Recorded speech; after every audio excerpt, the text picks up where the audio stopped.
Good morning. Welcome back to Pursuing Profit with Principles. Great to see everyone this morning, and we have a delightful panel with us this morning. I think we have a couple of folks who haven't quite made it in yet, and hopefully they'll be here shortly. But I would love to introduce you to our panel this morning. Just very quickly going to give you a very quick introduction to them.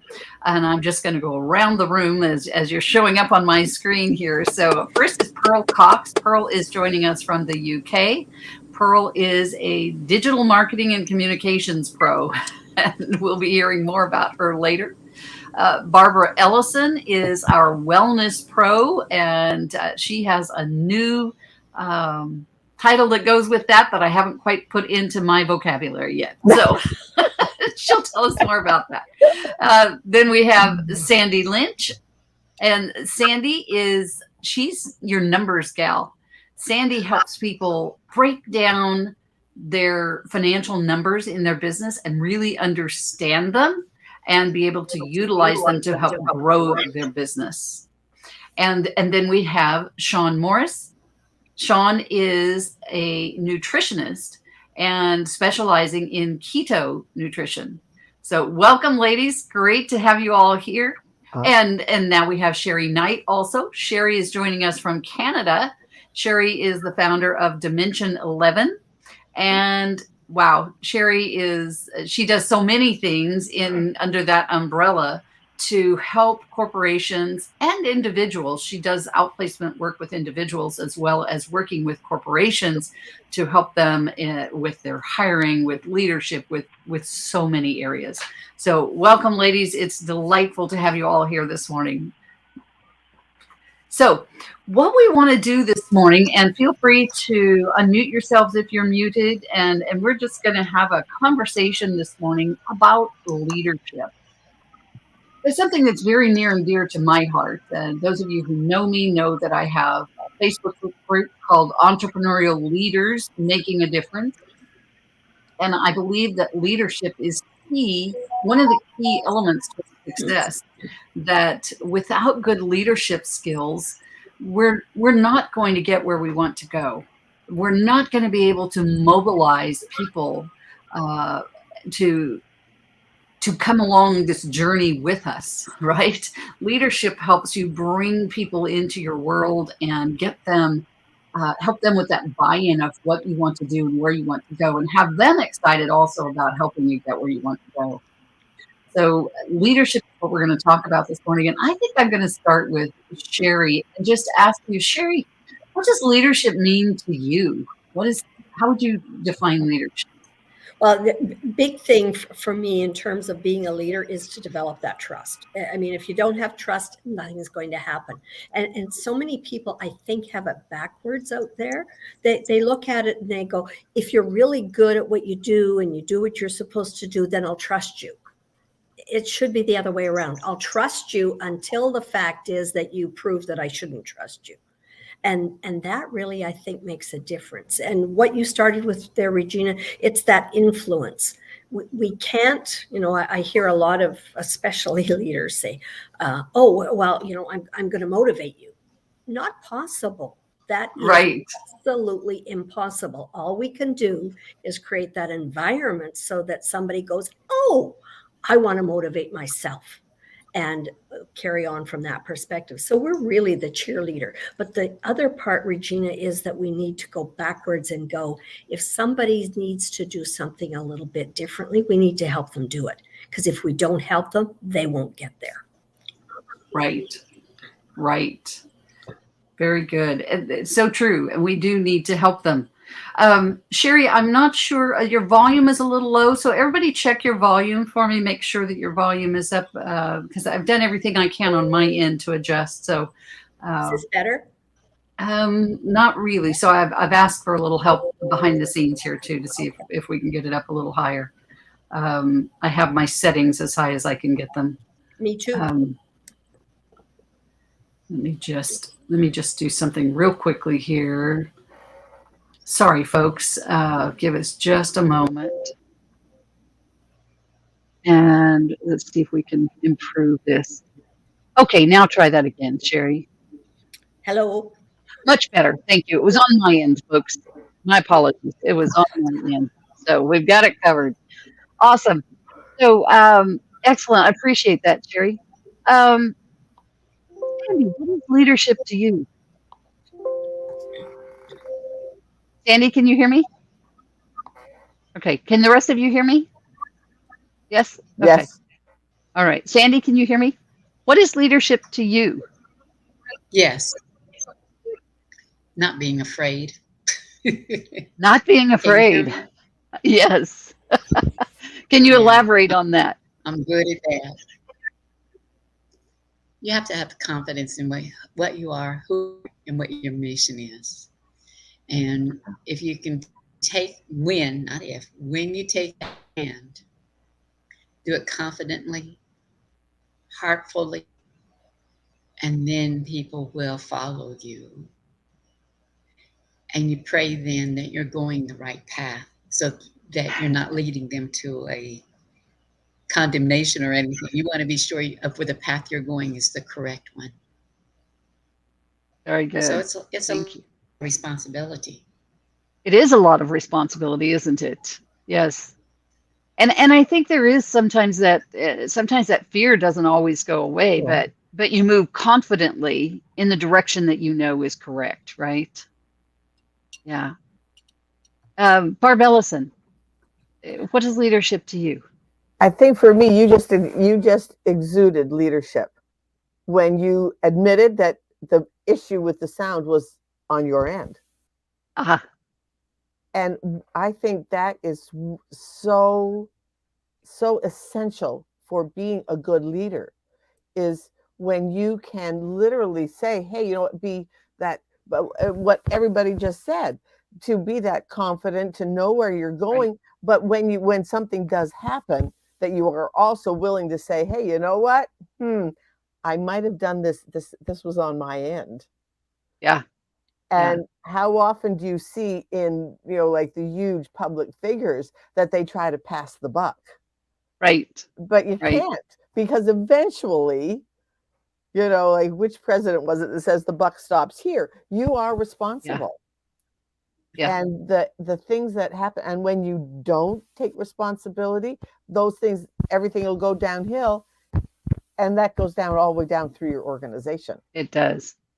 And so When that to me was, just exuding that sense of responsibility, and of just saying, hey, you know what, yeah, that was on my end. You didn't have Thank you. to, but you did. Didn't have to. Yeah. You And it, didn't it have comes to, back but to you, integrity as well, right? yeah, Integrity exactly. is a big piece of leadership. I remember when I had my staffing firm, one of the things that I trained my staff in was that, you know what, you're going to make mistakes, Right, but I need you to own it. right, I need you to own That's true. up when you make that mistake. And it will hurt a little bit, right, but it doesn't hurt forever. right.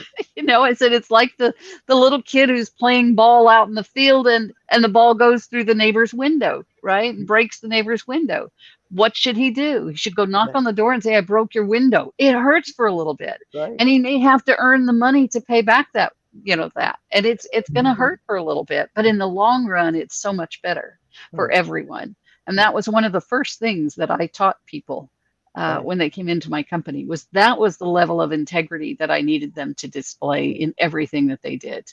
Own I up always, to it. for myself, I always tell people, fess up, take the heat, but then go on.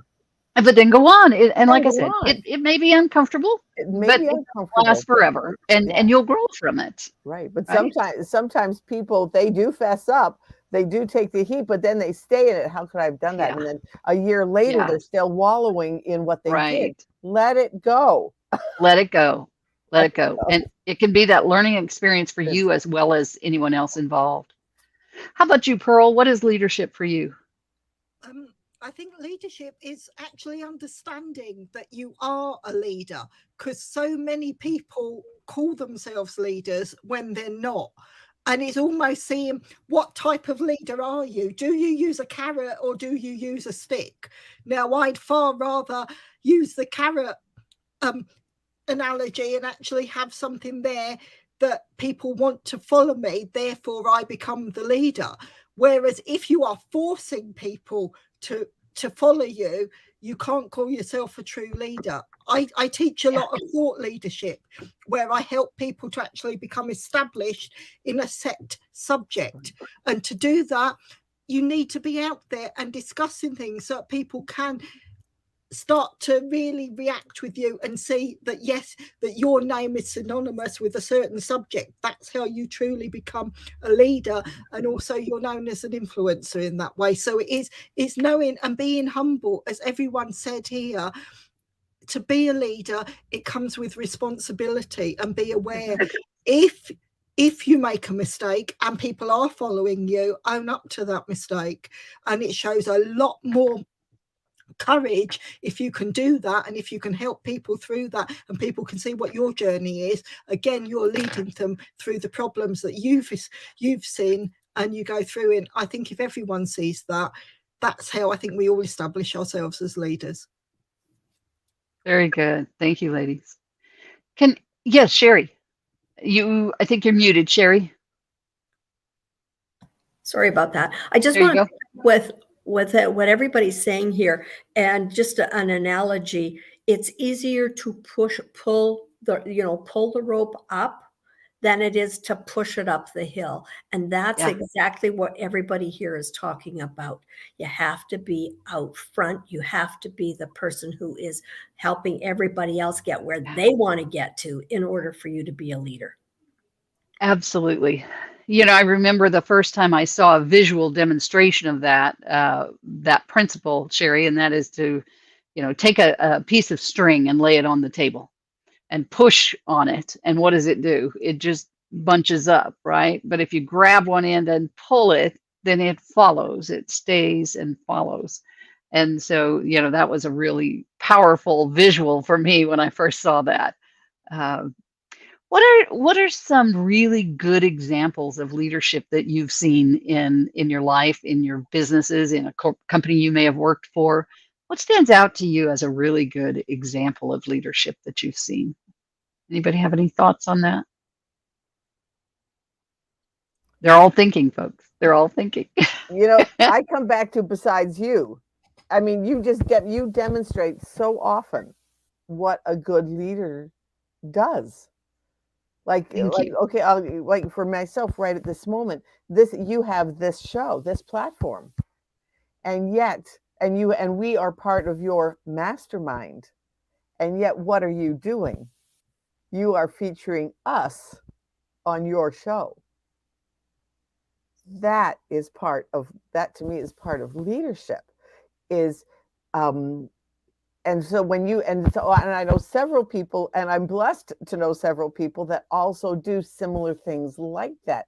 And that's who I want to associate with, right? Those people, and to do the training and to be able to lead by example, that I can say, oh, this is what Regina has taught me. Oh, this is what Robert has taught me. Oh, I learned that from Sherry, because you're all out there doing your thing. And hopefully so we can't be a leader hiding under a bushel. You can't be a leader hiding under a bushel. And hopefully someday somebody's going to say, hey, gee, I learned that from Barb. That's what we're going to. Oh, I think they're already saying that, Barb. Inspired to that. So one of my takeaways from what you just said is two things. One is that you really do need to be out front leading, not hiding. And two is that you need to shine the light on others. Right. Well, the other part of that, Regina and Barbara, is that you don't, as a leader, neither one of you, nobody here at least that I know, nobody wants to have. Can pause for just a second. Somebody has their sound on in the background. We need to turn your sound off while somebody else is speaking, because it's coming over. Okay, Sherry, go ahead. I was just going to say that leaders don't care who gets the accolades. Yeah. And that's exactly what I see here. Yeah, absolutely. Who else has something to share of leadership, a demonstration of leadership that you've seen? I jump in here, Regina, and actually echo what Sherry has said, and also what Barb said.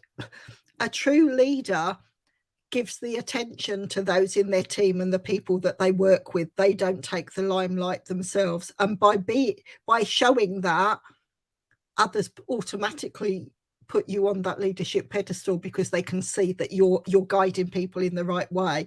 If someone tries to take all the attention themselves, they might think they're the leader, but then they're not standing out. They're doing it for the wrong reasons. So if you're in a position, before you actually say something, look inward and see what exactly are you hoping to gain from this. Is it through service to others, which is what true leaders do, or is it because you want to promote yourself? Good point. Good point.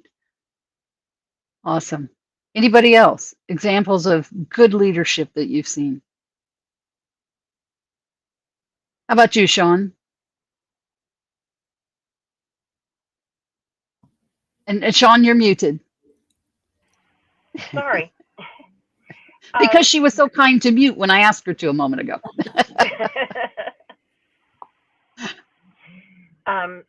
Good leadership has to be more than just being the boss. It has to be letting people do things their own way. Not everybody's going to accomplish the task exactly the way you would have done it, but it doesn't matter as long as the task is accomplished. Don't micromanage.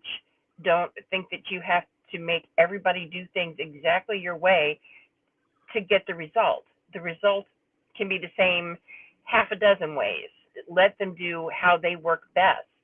Yes. And give people space. Yeah. To, you're managing adults. You're working with adults. Let them do their job. They don't need to be told every little step along the way. Give them the task and let them complete it. That's such a good point. Go ahead. Regina, I'd like to share something with everybody here. We have a Chamber of Commerce here in the city I live in, just as most places have.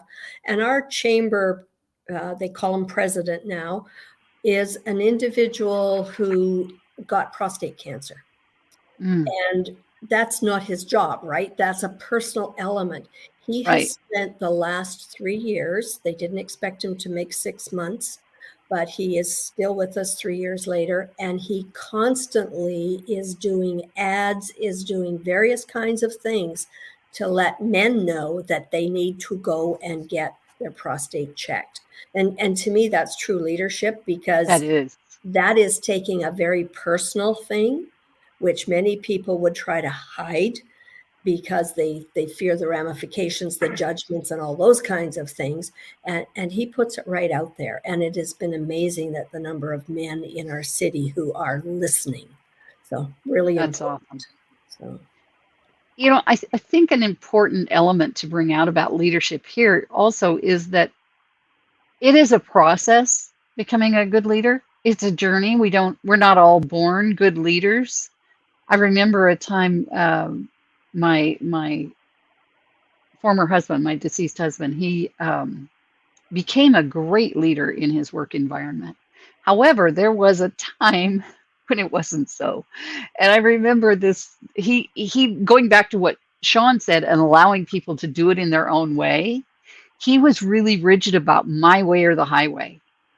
And unbeknownst to each other, 3 people in his life, myself, my stepfather, and his best friend, all sat him down in the same week and said, Kent, and just kind of helped him see that it doesn't have to be my way or the highway, that there are other ways to do it. And it was it just hit him between the eyes. 3 people that he loved and trusted hitting him with that message all at the same time. And none of us knew that the others were doing that. But he took it to heart. He listened, and he became a great leader after that. So we all have that potential. We just need to understand what it looks like and then have that desire to create that, right? One of the things for me. One of the things you did say was listen. And that. Yes, he did listen. Absolutely. And one of the Or- things for me is don't get caught up in the title. Yeah. So often you see people that get Mhm. caught up in the title. Giving somebody a title does not make them a leader. That's right.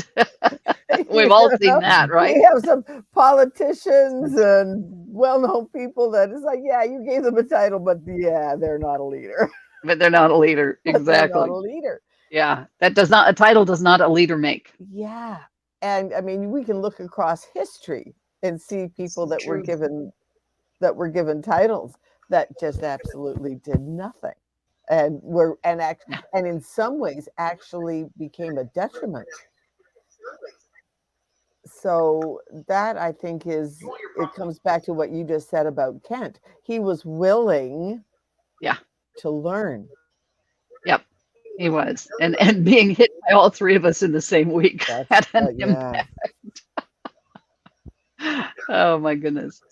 Okay. Anybody else have a story of leadership, good or bad, that they've seen in an organization or in some personal area of your life?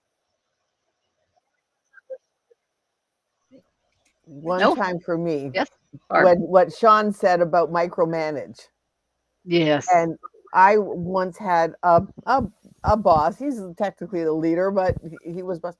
And he would walk into a situation and start telling us about something, and it's like that isn't even what's going on. You've jumped into the middle, butt out, because you're now disrupting what was a good flow of a conversation that was getting something accomplished. But Right. because he came in the middle and heard one thing that was like, oh, but took it out of context, Right. Right. you know, You know, and don't say things in front of the people that you're trying to lead. If you have something to say to them, take them aside. yeah, absolutely. And Take them aside. there's what you both brought out here and about micromanagement. There's a difference between micromanaging and inspecting the outcome. You know, when we lay out our expectations of people and what we expect them to do, there's also a responsibility on our part to inspect the results to make sure that we got the results that we were looking for. But that's different than micromanaging every step of it, right? A totally Right. different process. Yeah. Mhm. Okay. Yeah, you want to make sure you get the quality results, but it doesn't matter how you got there. Right. Right. And that's difficult a lot of times for people, particularly if they are control oriented, to let go and let people do what they do.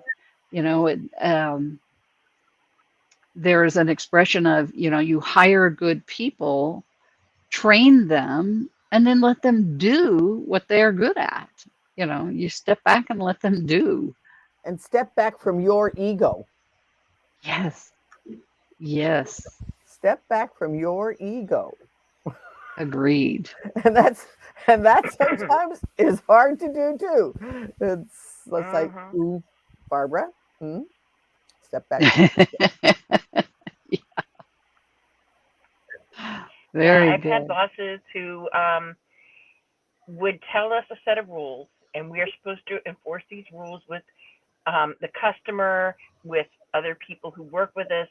And then if that rule suddenly makes them look bad or makes a customer mad, they throw you under the bus. And it's like, dude, it was your rule. Yeah, exactly. Own it, right? Own Yeah. it. Own it. Is And being a leader don't easy? change the rule partway through the conversation. Yeah. I had that situation yesterday. What? Change the rule in the middle of the conversation, and there was me. And it was like, okay, yeah. And I think that's where the ego. I think that's what brought the ego to mind for me this morning. It was like, dude. And I love that, dude. Just yeah. So it was your price. So don't argue with how I'm trying to give them the price. Yeah. Leadership, so important, isn't it? So important, and can be the success or the lack of it can be the downfall of your business, right?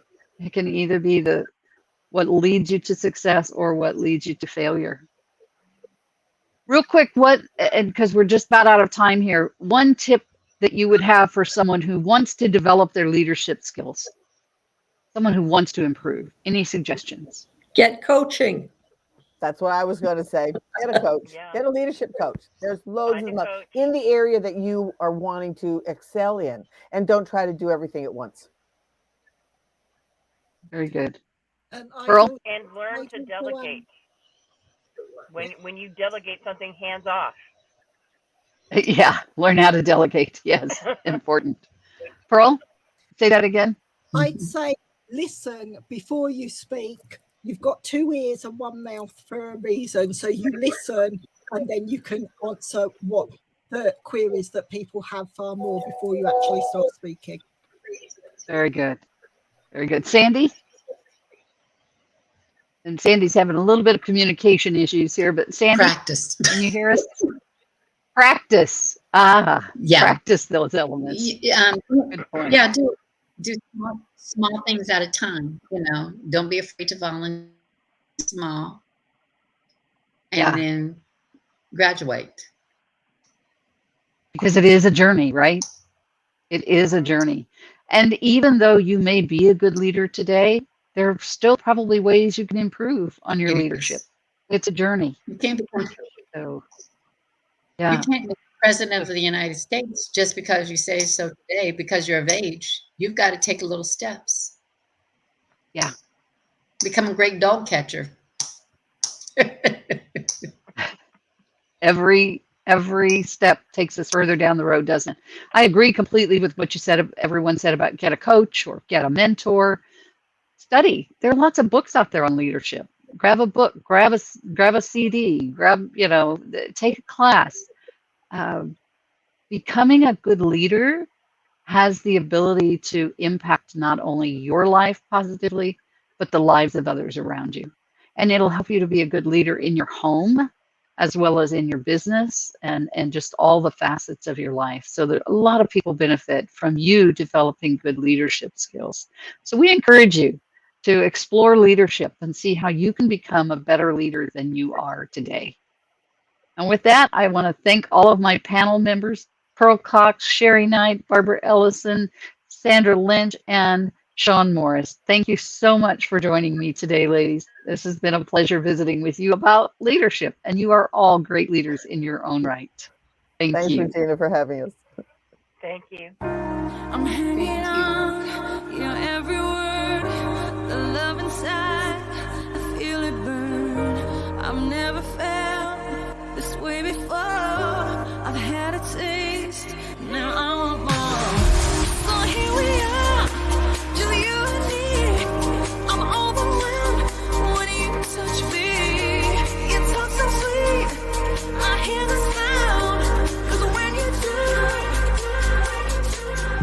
my feet won't touch the ground.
Life is so fragile, and we're constantly reminded just how fragile life can be, especially when we or a loved one is told we have cancer. Cancer survivor myself, I can tell you, we still feel very alone in this journey.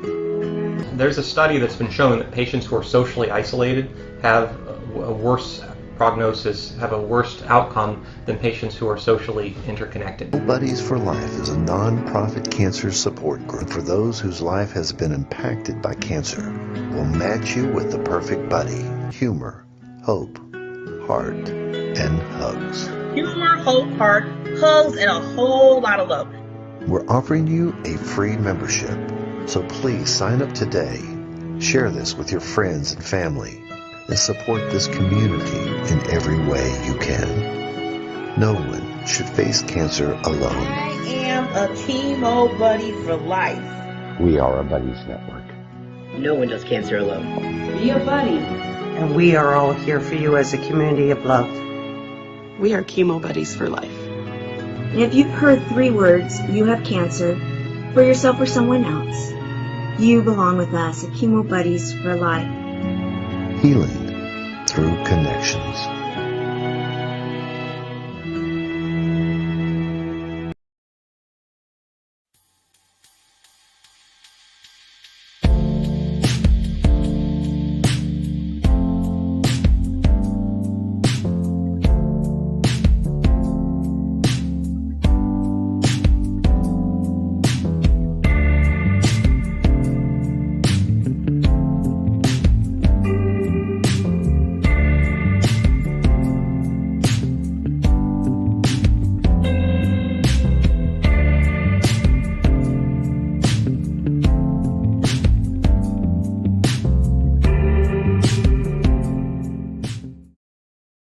Haiti borders with the Dominican. Her name is Serena Buffalino. They call her Mrs. B, and her class always begins with a pledge. Something local, something global. Haiti. They're words that carry weight here. Helping yourself means helping others, giving back, here and a world away in Haiti. And nobody's helping them, except for people like us. It was through her the class learned of Haiti, of the nearly 1 million orphans, many with no school, no support, no Mrs. B in their lives. They could not wrap their head around that. Mrs. B's students are among Toronto's most at risk. Their challenges vary from emotional and behavioral difficulties to learning disabilities. Their trauma so severe they can't function in a regular school setting, and we aren't allowed to show most of their classmates. For most of the kids, most of society has turned them away. And in this classroom, they're accepted. They're accepted no matter what for who they are. Take Yolanda. She came here last year so burdened and withdrawn, she would often fall silent, sometimes for days on end. It was, she says, Mrs. B's patience, her quiet encouragement, that saved her. She actually saves people's lives from dangers. And perhaps that's why these marginalized kids feel such a kinship with the orphans of Haiti, and why they were moved to act. And so when Yolanda and Jackie and Patrick said, well, Miss B, we need to build them a school. Build a school, no easy task. They started out raising money. They sold samosas, washed cars, screened movies, you name it. And in just a few months, this little class raised $20,000. So much, it's not just a one-room schoolhouse they can build, but a full 3-story school. And so Mrs. B set off on a journey she'd dreamed of, up into the dusty mountains above Port-au-Prince to a town called Canaan. It's home to thousands of earthquake refugees who live with no running water, no electricity, and no school, until now. The first step was a temporary school. It's up and running. 53 students already in uniform. The permanent school for 250 is growing from its foundations. It makes me want to cry because she just makes me feel so awed, and I'm very proud of her. All of this because of a handful of students back in Canada and Mrs. B, the teacher who believed in them. These are for you. At another fundraiser, a special tribute to the students, accepted by someone who, without Mrs. B, might not be here. They believe in me and I believe in them, and Together, we not only change our lives, but we change the world around us. For inspiring great things and seeing the potential in everyone, Serena Buffalino is this week's Everyday Hero. This is the reason why I do what I do, is because of Yolanda and all the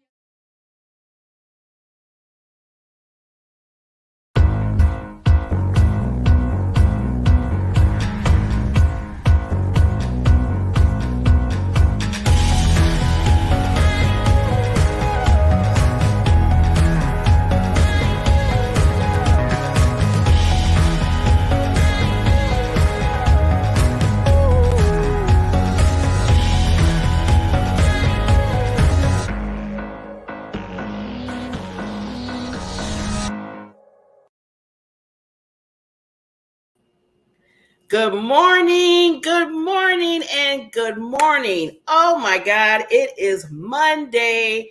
It's Monday. I know I got to wake up some people out there because some people don't like Mondays. So you know me, I am an advocate of saying Mondays are amazing, wonderful, and just to start off fresh for the week. So get on up.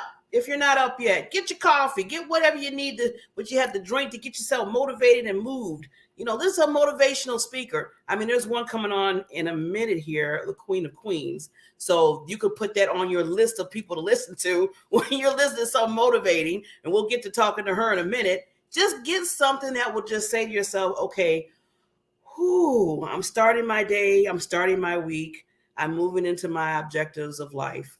And that's what it's all about. I always tell people it's another way of saying to yourself, okay, I did last week. I did what I needed to do last week. Now here we're in another week. I have my, you have your little goals or action items or tasks or whatever you call them, and you just move forward. And one thing I always want to remind people is if you don't get to those tasks, say you put 3 for the day, then you got to 2, or maybe you got to 1. Okay, don't beat yourself up. Just, either put it on for the next day or say, you know what I had to do today was a priority over that other item. That's what I do. I used to beat myself every time I couldn't get to a task. I'm like, oh no, I can keep moving this, and I'm moving. Next thing you know, went from Monday to Friday, the same task. I'm moving and moving and moving. That was more stressful than anything. I'm like, why am I stressing myself out? I mean, no one's around telling me, okay, Barbara, you need to do, it's me. I had to remind myself of that. So I said, okay, to take the stress out, I need to handle this in a better way, but still kind of get things done and don't get beat up myself when something is, is not done on a certain particular task. Now, I know some things are priority and some things you have to say to yourself, okay, I got to get this done.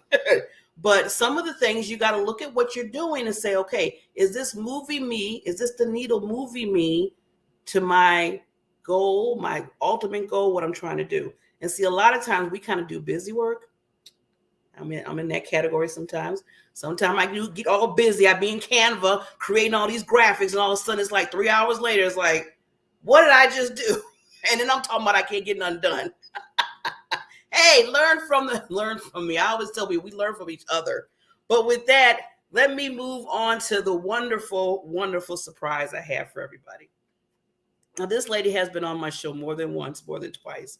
And the reason why I bring her back on and on, because she is just immaculate. She is just an awesome lady. I am so glad I got to get to know her more. I've been on her show. She has her own podcast. Well, let me back up a little bit. I got to tell you the list of things this woman does. Her name is Queen Vera Thomas. And she is not only an international speaker. Okay, write it down. She's a trainer. Write it down. She's a mentor.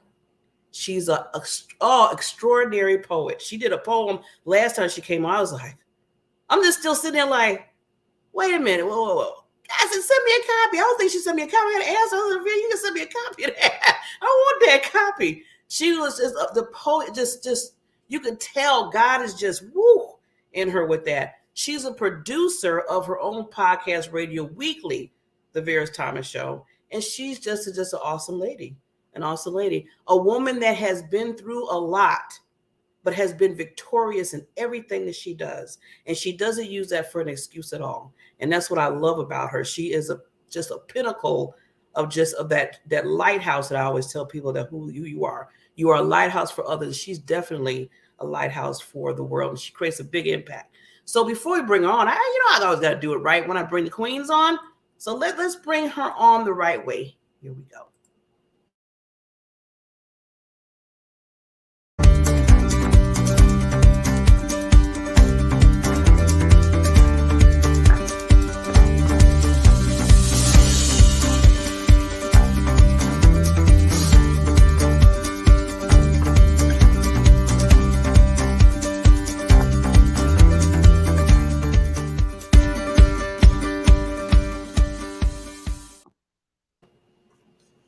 Hi. How are you? Yes, love and hugs. Oh my God. How you doing? You know, lady, every time you come, I don't care what you doing, because I watch you. I watch you. You just look like this diva. Who could? I mean, you be glowing. Oh, to God be the glory. And I know you're getting up early this morning and coming here and just being a present to me on the show and everybody else.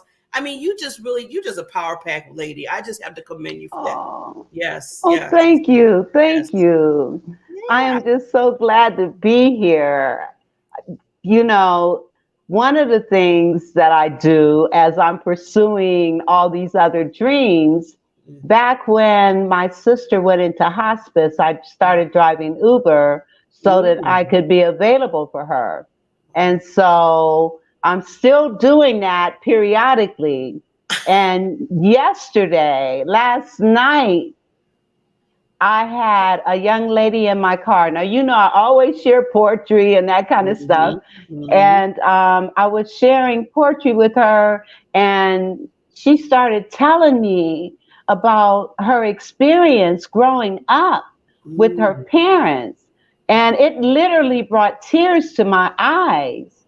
I shared my tribute to fathers. Well, first of all, I shared children are people too, and then a tribute to fathers. And after sharing that, she told me how growing up, and this was a young Hispanic girl, and she told me how her parents treated her. And she also said, I have been able to forgive them because I recognize that they didn't know any better. Yeah. And so when we know better, we do better. And she has had an opportunity to share with them now that she is an adult. She's been able to share with them the impact that they had on her life. And now how they treat their grandchildren is totally different, because she was able to express and teach them that how you raised me was very detrimental to me. The things that she ended up going through in her life was, I mean, she has overcome. I told her, you need to write a book. You got to write a book. You're like me. I do that all the time to people. Like, you need to write a book. Yes, I mean, which also even bears more credence to why I do what I do. It is so important for parents to understand the impact that they have on their children that can be lasting, and can be so detrimental, you know, and it breaks my heart. You know, I get emotional about this because children are people too. Show them the good inside of you. Give them praise for tasks they do. See their light as it shines through the light which comes from inside of you. Children need all we desire so much: the love, the hug, the kiss, the tender touch. The attitudes we express to them are the messages they learn to send. From examples like you and me, our children grow to be what they see. Do you show hatred, indifference, or love? Do you yell and scream no matter what, in spite of? Have you shared kind words with your child today? Have you truly listened to what they had to say? Or did you just ignore and continue on your way? hoping they get the message and go somewhere and play. Children are an extension of all that we are and the most valued God given gift by far. There are so many things they must grow to understand. We must guide and lead them with loving, outstretched hands.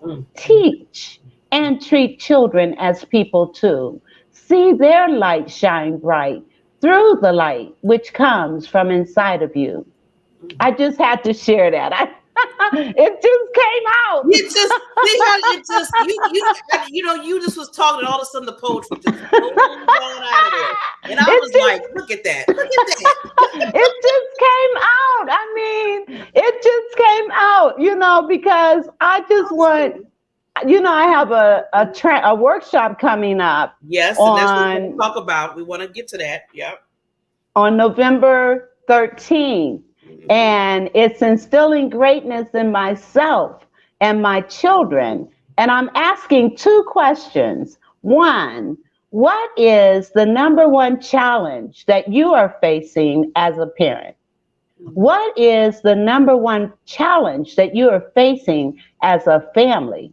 And what I'm going to do is take the responses to those two questions and design and customize the program so that when people leave out of this workshop, they're going to have tools and solutions to address those questions. Now, the questions will be given to me confidentially, and the responses will be given in general. So I won't be, pointing different people out or identifying who gave the response, and just make a difference in people's lives. It's so critical when you consider the second cause of death for 10-year-olds to 26-year-olds is suicide. Parents have got to be more engaged in their children's lives. We're at a pivotal point in our society, and children are hurting, parents are hurting. Everybody's going through all these many different changes, and our kids are picking up on what it is that we are transferring to them.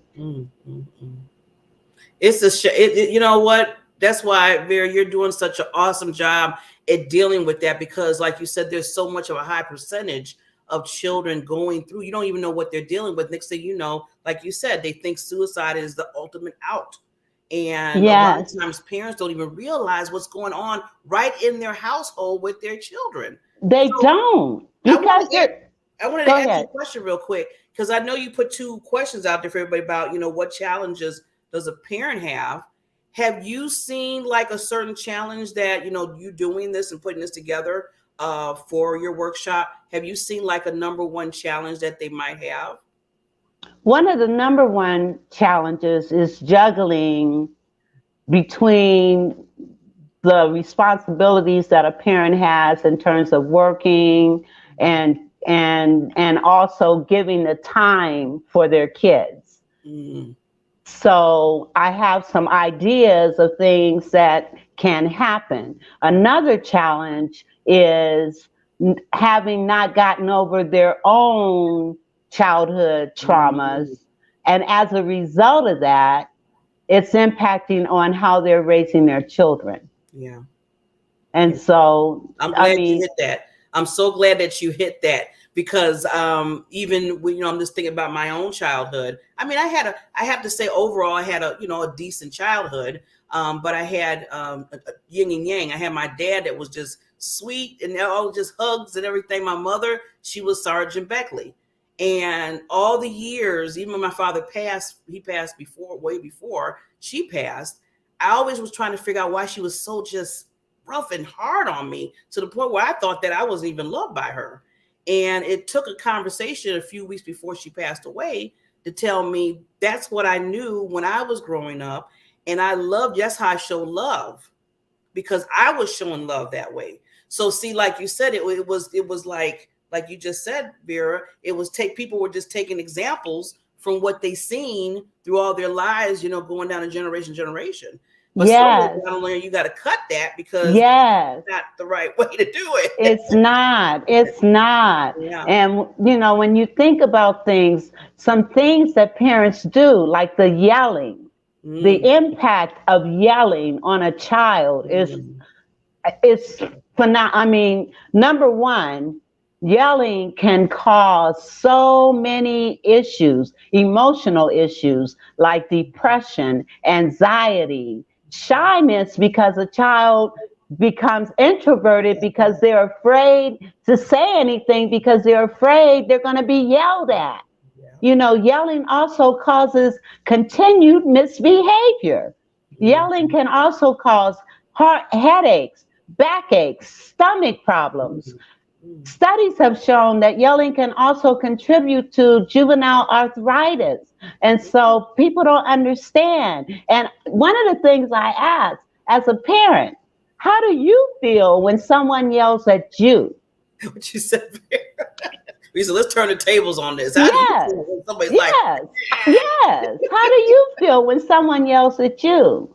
And another thing, when parents compare siblings and say things like, why can't you be more like your sister? Why can't you be more like your brother? That devalues that child. I had one day when I was driving, I had 5 teenagers in my car. 5. And they're all races. A young white male, a young Hispanic girl, a biracial young man, and then a black female and a black male. Out of all 5 of those young people, out of all 5, only one had a decent relationship with their parents. And it happened to be the young African American male who said he had he said he had an excellent relationship with both his parents. I mean, so 1 out of 5, right there. 1 out of 5. 1 out of 5. 1 out of 5. That's not good, Vera. No, it's not. And the young black male, he said, you know, my parents are just so supportive, you know, and I know they're proud of me. The young black female, she was a senior in high school, and she said, I work, I go to school, all I do is work and go to school. She said, my dad belittles me, he calls me out my name. The young biracial young man, I picked him up from a juvenile delinquent halfway house, okay? And he was expelled from school. His mother is white and his father is black. And he tells me, I can't trust my mother. She lies to me all the time. And my father yells at me all the time. And I pick him up from a juvenile delinquent halfway house. The young Hispanic girl, she tells me that her mother just up and left. And yes, just up and left. And so her father took care of her and her siblings. And she said that when her mother left, she became very angry, very rebellious, and she got expelled from school.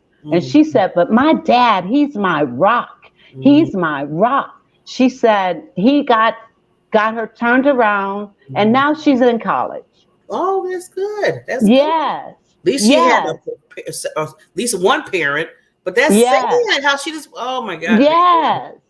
And then the young white male, he tells me that his parents compare him to his older brother. And he says, I feel worthless.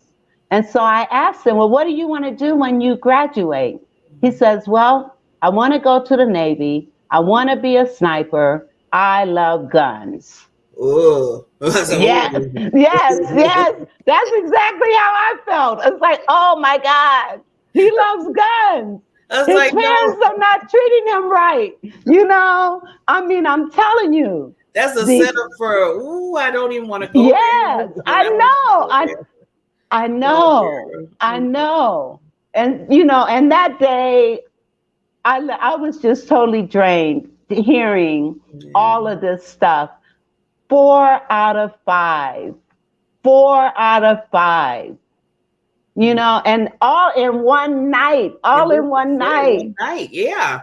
So you, like I said, you got a statistic right there. So how many? I mean, when you think about this, is 5. Let's just multiply that. It's a high percentage of children, of young adults, as I call them, especially teenagers and stuff, that they don't have a relationship with their parents because of whatever's going on in the family. And then we try to figure out why, when they get to a certain age and either go to college, don't go to college, or be in the streets or whatever, why they kind of act the way they do. Exactly. I wrote this poem regarding that. You want to hear it? Yes, I do. Okay. Why is it our kids, they know right, but do wrong, are loved, yet feel they don't belong, have what we did not, yet our beliefs and values they seem to have forgot? Our kids, 3rd, 4th, 5th, 6th generation kids, leaping like frogs in jars with no lids. Our kids, some people say, would rather be cool, even if they can't read in school. Our kids, other people say, would rather be ghetto, move backwards, move slow.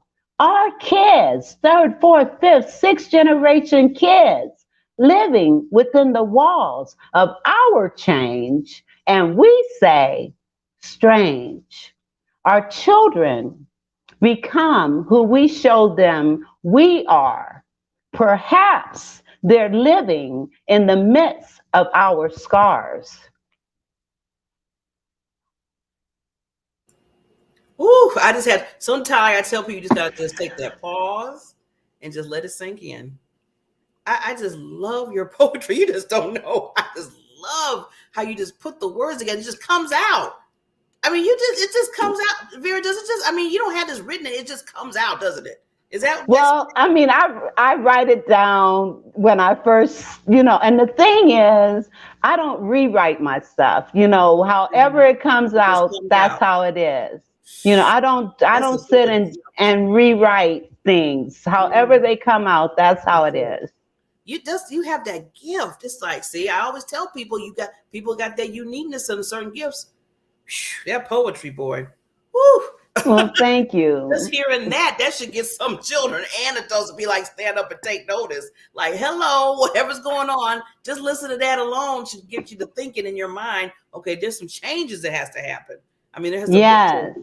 But I'm glad now, Vera, before we wrap up here, I want you just again to give everybody, the audience out there, the information for your workshop and, you know, what it entails a little bit. Okay, the workshop is on November 13th. It's at 1:00 Eastern Daylight Time. Registration is at bit.ly/instilling greatness. Now, because if anyone listening to this show registers, I will give them a discount on the program. So the code will be my greatness. Put that code in and you're going to get a discount on the workshop. And I'll know that it was either your show or Kim Jacobs' show that they're coming from. So my greatness. Okay. So we definitely, I'll get that link from you again after, so I can make sure I post it throughout the week, because I want to make sure that we basically support you. Thank you. This is a true impact that you're putting there. This workshop is needed. So I am going to basically help you out here. I'm going to put it out there so people know the code. And thank you for giving a gift regarding the discount. So we appreciate Yes. And also when they register, they're also going to get a guide to calm and diffuse misbehaviors. Oh, wow. So now, Vera, how much is the total? The actual cost is at $197, but with the discount, your people will be able to get it for $150. Okay. Oh, see, you know what? Just a small investment for a huge value. Huge value. Can't put a price on the Yes. value now. But you know, Vera's she's opening her heart out doing this workshop because she knows it's a need Yes. in the world. So thank Yes. you for doing I that. mean, this is so critical. Now, Yes, it space is limited, so people need to register right away. Sign Right up. away. I Because always tell space, people, just do it. Just sign up. Don't think about it. You're getting a discount. Come on now. space is limited. It's Yes. limited. And, you know, I just want to touch lives. I just want to make a difference. And right now, because kids are hurting, you know, I mean, and we can't wait. We can't wait until a child is in middle school or high school to try to change them. It starts from the time they are able, I mean, at 3 years old, you got to start working with them. One of the things I encourage parents to do is start affirming your kids right away. Even if they're infants, 1 year old, speak life into them. There you go. Tell them how wonderful they are. Tell them how great they are. Tell them how special they are. You know, when my son, how much more time do I have? Because you got just a few more, lady. But go ahead. All right. An example. When my son, I left my husband when my son was 6 months old because he attacked me in front of my son when my son was 3 months. And at that point, I knew I was not going to raise my child in that kind of environment. So I raised him as a single mom. When he was a toddler, I had an affirmation on my bathroom mirror. That affirmation was, I am talented, intelligent, and creative. I had him speak those words from the time he could talk all the way up through. And when he got into middle school, he sang, I Believe I Could Fly at a school assembly. People were crying. And afterwards, parents and teachers came up to me. And you know what they said, Barb? They said, your son, he's so talented, he's so intelligent, he's so creative. The very thing I was instilling in him, other people saw it. And that's the other thing that will happen. When you start reinforcing positivity into your children, other people are going to see it and they're going to affirm exactly what you've been instilling in your children. And when that happened, my son looked at me and I looked at him and was like, wow. But I mean, words are powerful. That's why you see words all around me. Because words matter. Smart, strong, lovely. Yeah, I love that. So words matter. I always tell people, Vera, that words are powerful. When you put them out there, it's like a living, breathing thing that's coming in your life. So what you're putting out there, you're going to get back. If you put positive, you're going to get positive back. If you put negative, then be ready. Exactly. It's going to hit. It's going to hit. Exactly. So I really appreciate you putting me on. I really do. You're always welcome at the Diamond Factor Experience show, lady. You're doing such tremendous work, and I just want people to see that.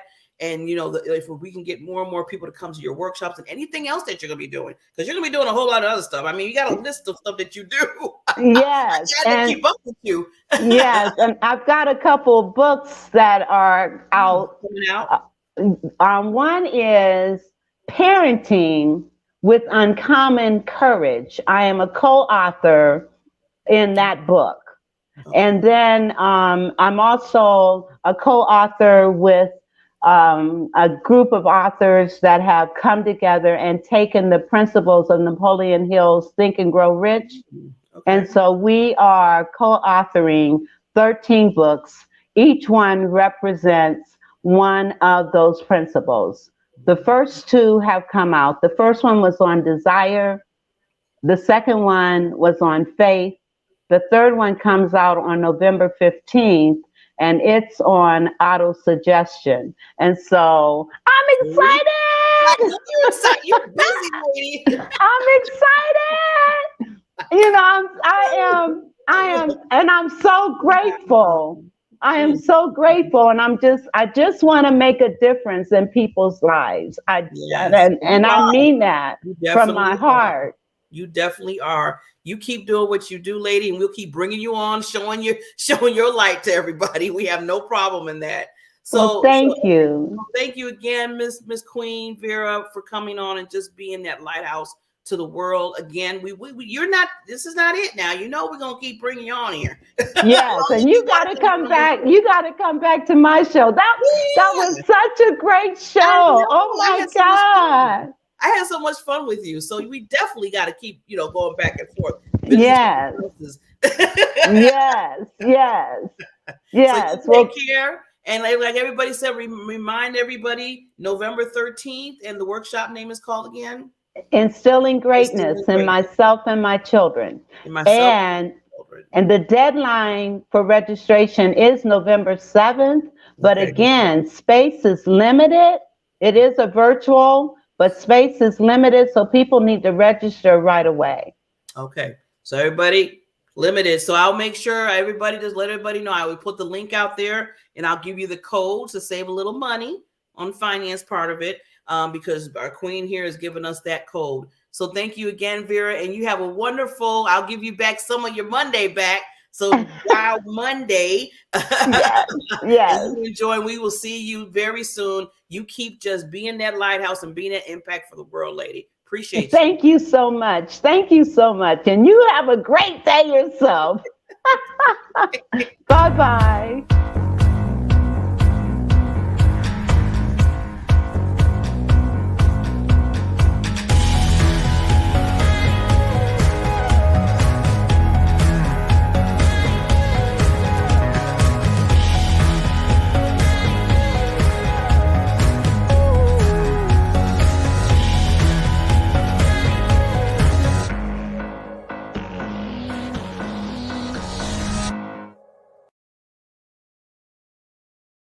Ooh, that lady is just power packed. Vera Thomas is just power packed. Love you, lady. Thank you for coming back on the show. And we always will have you as a regular if you need to come on and talk about what you're doing in the world. She is a great impact. And like she said, November 13th is right around the corner. She said, to register for great resilience. She's trying to help the children, trying to help families understand the children and what they're dealing with. There's too many suicides. I mean, when she was talking about the suicide rate for teenagers and young adults, we have children giving their lives up at the age of 10, 9, 8. That is ridiculous. Crazy. That's one thing. I might have was going through some things I'm telling my age too, when I was younger. But the last thing that I thought about until my dad passed away though, but the last thing I thought about when I was very young, even though I was getting bullied and a lot of things were going on in my life, I never thought about taking my life. That's one thing I didn't do until I got, like I said, teenage years when my father passed. Then I thought everything was just like, oh my God, he's gone. What am I going to do? But before then, I never really went in that point. So we want to make sure that our children, they're the future. They're the ones coming up right behind us. We have to make sure they're okay. We need to make sure they are okay. They're okay. So please support Vera Thomas. I will be putting a link. I want to get it from her just to make sure I have it right. And you can register. She's giving a code out that she said, My Greatness, and just $150 to, understand and get a lot of value. So with that said, wonderful Monday, right? Appreciate you coming on. We will be back tomorrow with the Time to Shine Happiness Show with the BBs. Myself and Barbara Ellis will be coming on with a wonderful guest. We try to bring guests on a regular basis so you can get to know others, and that's other people create impact and being that lighthouse for the world, as I call it. So we will see you tomorrow. And remember, you have what in you? You have that PPD, as I always call it, your purpose, your passion, and your drive. And that pushes you. That's your foundation. That's your foundation. So when everything hits, the earthquakes, the floods, the pandemic, whatever it is in your life, whatever hits, you know that you are set because you know who you are, you know your purpose, you know that passion that burns inside of you, and you know that drive. That drive is all what happened for you being victorious instead of being a victim. And that pushes you to strive and to move forward in your life, not only in your life, but also in others. And that's what I call the diamond factor, so it can shine among the world. See you tomorrow.